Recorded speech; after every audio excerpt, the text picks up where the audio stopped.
same orientation so that your eyes get used to it.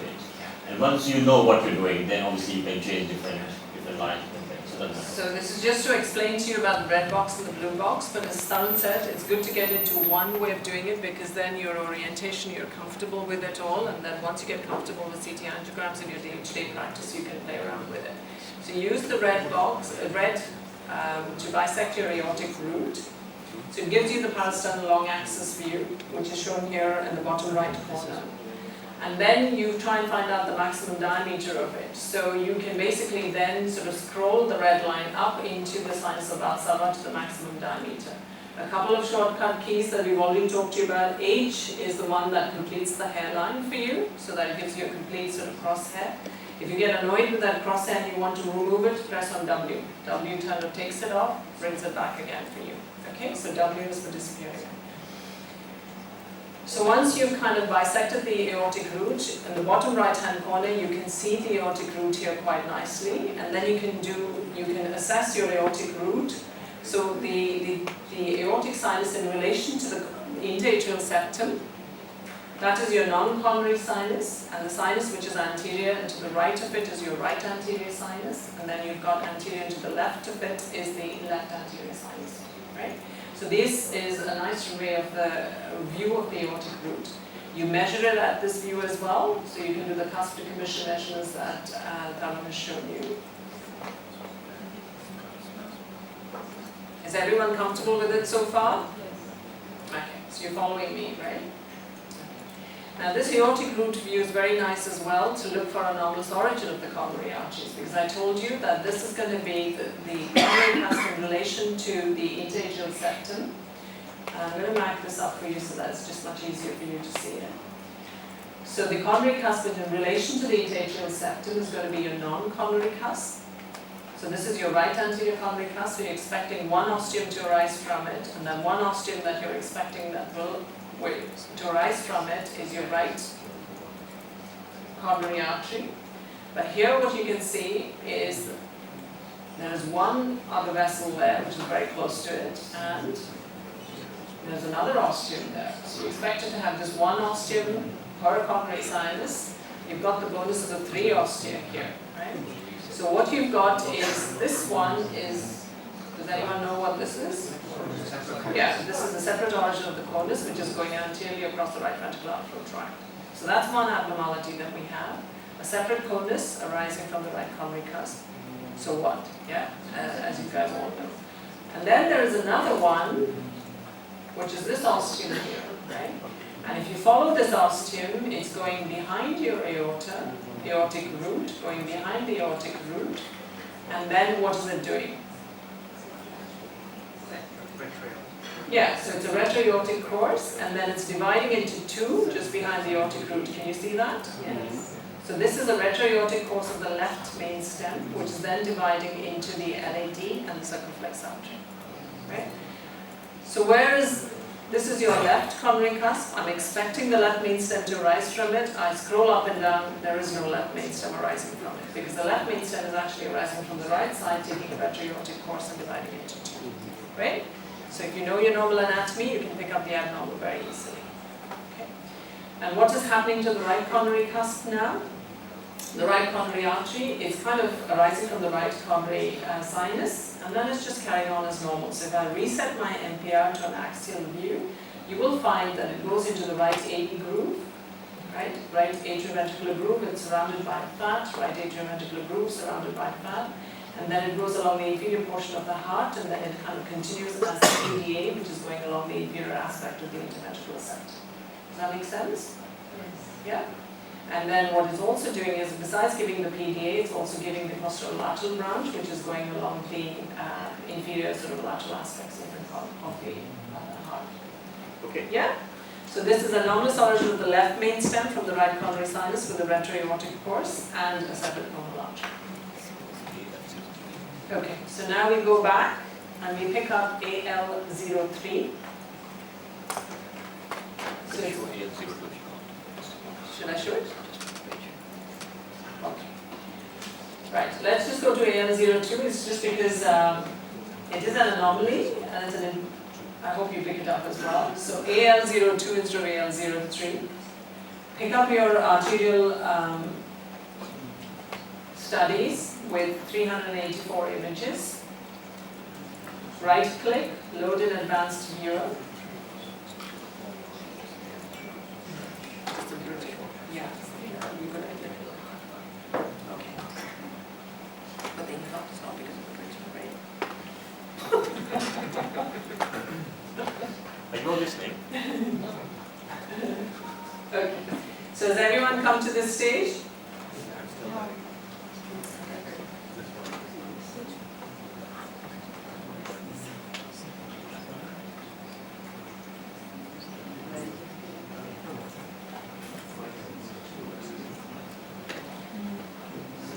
Right, so the same routine, and I'm going to keep talking about this. In the coronal, scan from back to front, looking at the aortic root and the descending aorta and the ascending aorta. Click on that, on the aortic root, get your red line aligned to the aortic root, get the Houston long axis view, get to the maximum diameter of the S minus the Valsalva, so you've now got an aortic root view, which is a beautiful aortic root view. Look for the origin of the coronary arteries from that, because you're expecting the coronary arteries to arise from the right and the left side. So is the right coronary artery arising normally? And is the left coronary artery arising normally? Okay, so we know that there's normal origin of the coronary arteries, there's no abnormality with that. Okay? We're happy. Now do you remember what was the next step? Is you reset the NPR, having done your measurements, looked at the origin of the coronary arteries. And now you're back in the axial plane. And now you're going to start doing your two-chamber, the long axis and the short axis views, right? So what you're going to do is click on the mitral valve. Do you remember that? And then bisect the mitral valve and the LV apex as Ben told you. Yeah? That gives you the two-chamber view. Click on the mitral valve, bisect the mitral valve and the LV apex as Ben's told you again. So there are 2 times you do that. And that gives you your short axis view. Yeah? Happy? Did you see the age of this patient? So the patient is 39 years old. 29. Oh, 29. It says 39. So history was that he had a heart attack, a proper STEMI of 10 years ago, so at the age of 29 years. And at the time, he just probably had thrombolysis or something. So no coronary angiogram was done. So the cardiologist did for this patient for CT coronary angiogram to look at how his coronary arteries are. That was the reason for the scan. So he was not symptomatic, I think. He just was just out of interest. Having a heart attack at the age of 29 years.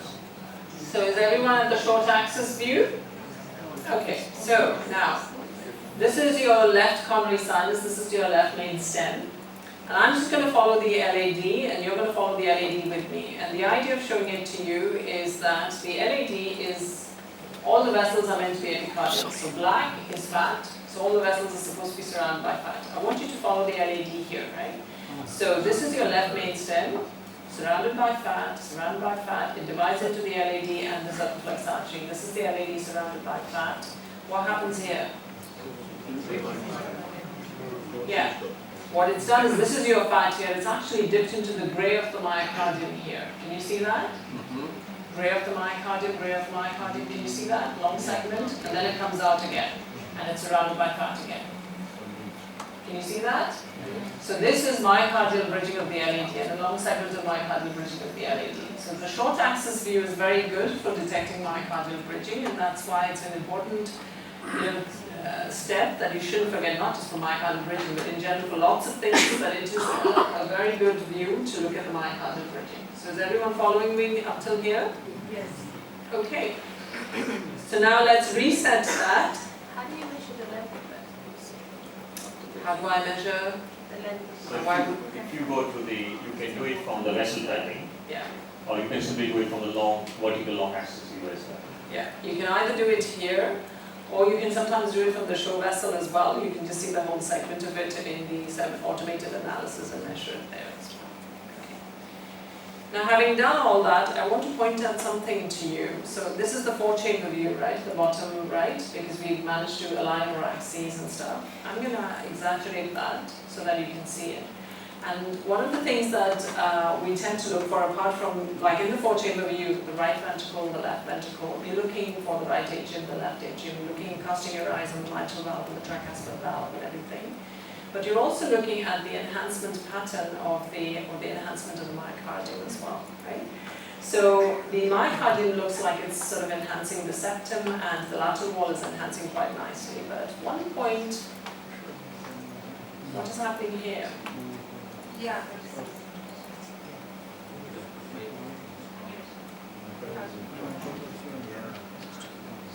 Anybody?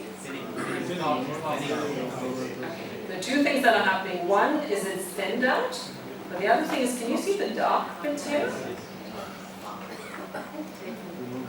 Show it on the short axis here, it's better. Okay. So I will show it to you on this, and then I'll show you on the short axis as well. So it is really dark out here. So it's thinned and it's dark.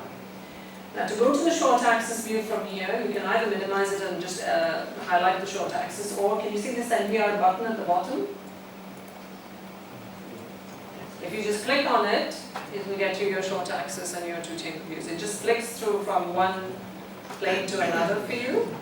Yeah? So on the short axis view, let me show you. This is the base, this is the left ventricle, this is your myocardium here. So this is the thickness of the myocardium. I'm now moving towards the apex. So this is the mid-ventricle. I know it's the mid-ventricle because of the crippling muscles. Look at the muscle here. It's thick, it's enhancing with contrast. And then as I move towards the apex, can you see what's happening? It becomes dark. Can you appreciate that? Yeah. So it's basically, this is the area that has enhanced with contrast. It's thinned out. So this is an apical infarct.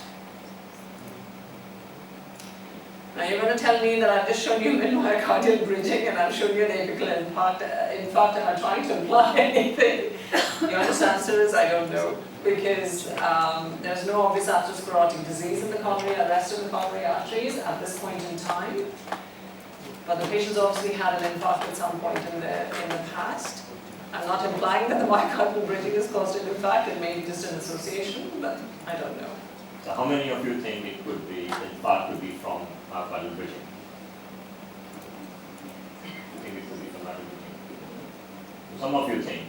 So we debated this, what could be the potential cause. But myocardial bridging is so common, and we rarely, I've done lots of stress imaging tests in these patients with bridging, and none of them have been positive. Absolutely not a single case. But there are cases reported in the literature that are positive. But our view was that the cardiologist was very experienced, interventional cardiologist. He thought that this was probably because of embolus or something that the patient developed in young age and not selected film. So it's, it's evident, but he's had an infarct definitely, and he has an incidental myocardial bridge, which 30 to 40% of us have. Sorry, is this one of, you would have reported this, or? Yeah, it's a full thickness infarct case. We would have reported the myocardial bridging. It's We would have said there's an apical interesting. infarct. We wouldn't have said that it's caused because of that bridging. Well, you usually don't mention it, but obviously in the setting of having an infarct, you We tend to mention it, yeah. or you do mention it. But But not- you can see the infarct very clearly, and that's how to establish infarct will appear on the CT. Yeah, so myocardial thinning and reduced enhancement. Those will be. So what you'll see is there's also fatty metaplasia in this case, which is another. Okay, next case. Okay. AL03. So if you load the AL03 and then go to the